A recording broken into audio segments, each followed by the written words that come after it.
오늘 하세나 본문은 신명기 5장 1절에서 11절까지의 말씀입니다. 모세가 온 이스라엘을 불러 모으고 그들에게 말하였다. 이스라엘 자손 여러분, 내가 오늘 당신들에게 말하는 규례와 법도를 귀담아 듣고 그것을 익히고 지키십시오. 주 우리의 하나님은 호렙산에서 우리와 언약을 세우셨습니다. 주님께서 이 언약을 우리 조상과 세우신 것이 아니라 오늘 여기 살아있는 우리 모두와 세우신 것입니다. 주님께서는 그 산 불 가운데서 당신들과 함께 서로 얼굴을 마주보고 말씀하셨습니다. 그때 당신들이 그 불을 무서워하여 산에 올라가지 못하였으므로 내가 주님과 당신들의 사이에 서서 주님의 말씀을 당신들에게 전하여 주었습니다. 주님께서 말씀하셨습니다. 나는 너희를 이집트 땅 종살이하던 집에서 이끌어낸 주 너희의 하나님이다. 너희는 내 앞에서 다른 신들을 섬기지 못한다. 너희는 너희가 섬기려고 위로 하늘에 있는 것이나 아래로 땅에 있는 것이나 땅 아래 물속에 있는 어떤 것이든지 그 모양을 본떠서 우상을 만들지 못한다. 너희는 그것들에게 절하거나 그것들을 섬기지 못한다. 나, 주 너희의 하나님은 질투하는 하나님이다. 나를 미워하는 사람에게는 그 죄값으로 본인뿐만 아니라 3, 4대 자손에게까지 벌을 내린다. 그러나 나를 사랑하고 나의 계명을 지키는 사람에게는 수천 대 자손에 이르기까지 한결같은 사랑을 베푼다. 너희는 주 너의 하나님의 이름을 함부로 부르지 못한다. 주는 자기 이름을 함부로 일컫는 사람을 죄 없다고 하지 않는다. 이제 본격적으로 모세가 출애굽 2세대에게 율법을 선포합니다. 먼저는 모세는요, 이스라엘 백성이 하나님과 언약을 맺은 백성임을 상기시켜요. 그리고 이 언약은 조상들과 세우신 언약이기는 하지만 오늘 여기 살아있는 우리 모두와 세우신, 즉 이 언약의 현재성을 강조하며 이야기를 합니다. 하나님과 언약 관계에 있는 것이 옛일이 아니라 바로 오늘 여기 살아있는 우리 모두가 지켜야 하는 것임을 강조하고 있는 것이죠. 이어서 본격적으로 하나님께서 주신 10계명을요, 이스라엘 백성에게 선포합니다. 모세는 이스라엘 백성을 향해 하나님이 어떠한 분이신지 선언을 해요. 여러분, 하나님 어떤 분이신가요? 이집트에서 종살이하던 이스라엘 백성을 구원해 주신 그들의 하나님이십니다. 이처럼 6절의 말씀은요, 앞으로 이어질 율법을 이해하는 데 있어서 가장 중요한 기초가 돼요. 왜냐하면 율법은요, 구원받은 백성들에게 주어지는 것이기 때문입니다. 이와 같이 우리는요, 율법을 지켜서 하나님의 백성이 되는 것이 아니라 하나님의 백성이기 때문에 율법을 따르고 지키는 것이죠. 계속해서 모세는 하나님과의 관계가 그만큼 중요하다, 우선이다라는 것을 이스라엘 백성에게 주지시키고 있는 것입니다. 이어서 1계명과 2계명이 등장을 해요. 1계명의 핵심은 무엇입니까? 하나님 외에 다른 신을 두어서는 안 된다라는 것이에요. 우리는요, 하나님과 독점적 관계 안에 있는 사람들입니다. 하나님만이 우리의 하나님이시고 우리는 그분의 백성으로 살아가게 되는 것이죠. 2계명의 핵심은 무엇인가요? 우상을 섬기지 말라는 거예요.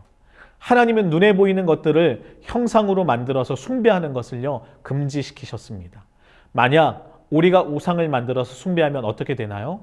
우리는 다시 우상의 종이 되어버립니다. 하나님에 의해서 종에서 해방되어서 우리가 자유케 되었음에도 불구하고 만약 우리가 다시 우상을 섬기면 우리는 어떻게 되는 것입니까? 다시 종의 자리로 되돌아가서 우상에게 속박당하는 존재가 되는 것이죠. 그러면서 하나님은 다시 중요한 말씀을 하세요. 바로 우리 하나님은 질투하는 하나님이시다라는 사실을 밝히시는 거죠. 여러분, 질투는 언제 발생되어질까요? 자신이 사랑하는 이가 다른 이에게 시선을 줄 때 질투가 발생됩니다. 서로 사랑하는 관계 속에서 이 문제가 발생되어질 때 질투가 생겨나는 것이죠.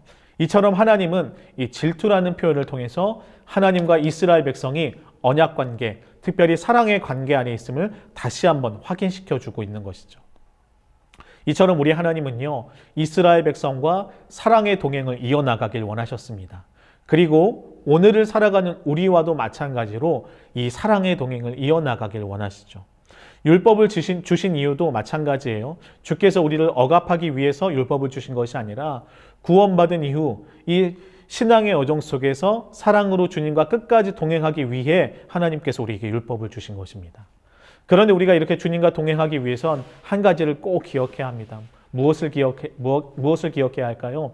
바로 십계명은요, 개인에게 주신 것이기도 하지만 여러분 공동체에게 주신 것이라는 사실을 우리는 분명하게 기억을 해야 합니다. 그래서 오늘 말씀에 우리라는 단어가 지속적으로 등장하고 있는 거예요. 신앙의 여정 속에서 우리는요, 하나님 앞에 단독자로 섭니다. 하나님과의 인격적인 만남 속에서 우리는 날마다 하나님과의 교제를 통해서 하나님 알아가기를 힘써야 돼요. 그때 우리는 하나님 아닌 다른 신을 섬기지 않을 수 있고요, 헛된 우상에게 우리의 마음을 빼앗기지 않을 수 있습니다. 그러나 여러분, 또 다른 한편으로는 우리는요, 하나님 앞에 공동체로 함께 선다는 것을 기억해야 돼요. 우리가 걸어가는 이 여정 속에서 다른 신을 섬기지 않도록 서로를 붙잡아 줘야 합니다. 헛된 우상에게 마음을 빼앗기지 않도록 서로가 서로를 돌아봐야 돼요. 혹여나 믿음에 연약한 자가 있다면 그를 일으켜 세워주고 하나님께로 나아가도록 우리는 위로하고 격려해 주는 자들이 되어야 합니다. 이렇게 우리는요, 하나님 앞에 함께 하나님을 예배하는 공동체로 나아가는 자들이라는 것이죠. 그렇다면 오늘 우리는 어떻게 하루를 보내야 할까요?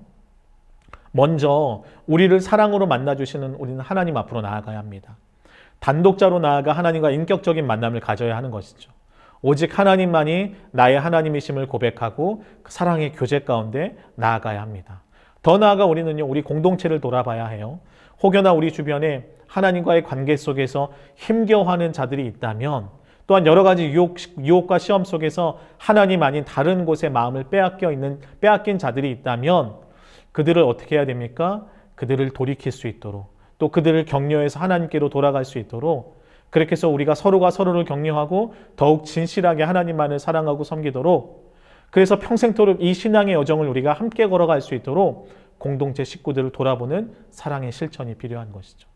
여러분, 오늘 하루 어떻게 살아가시겠습니까? 단독자로 하나님 앞에 나아가는 건 굉장히 중요합니다. 거기에 한 가지 더 덧붙여서 살아갔으면 좋겠습니다. 우리에게 주신 좋은 공동체 식구들을 함께 돌아봤으면 좋겠습니다. 이러한 복된 만남과 사랑의 나눔이 우리 안에 풍성하게 넘쳐나길 축복합니다. 오늘의 하시조는 우리 교회를 위해서 기도하는 것입니다.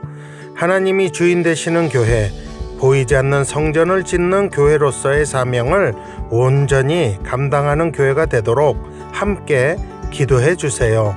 오늘의 하시조 함께 하시죠.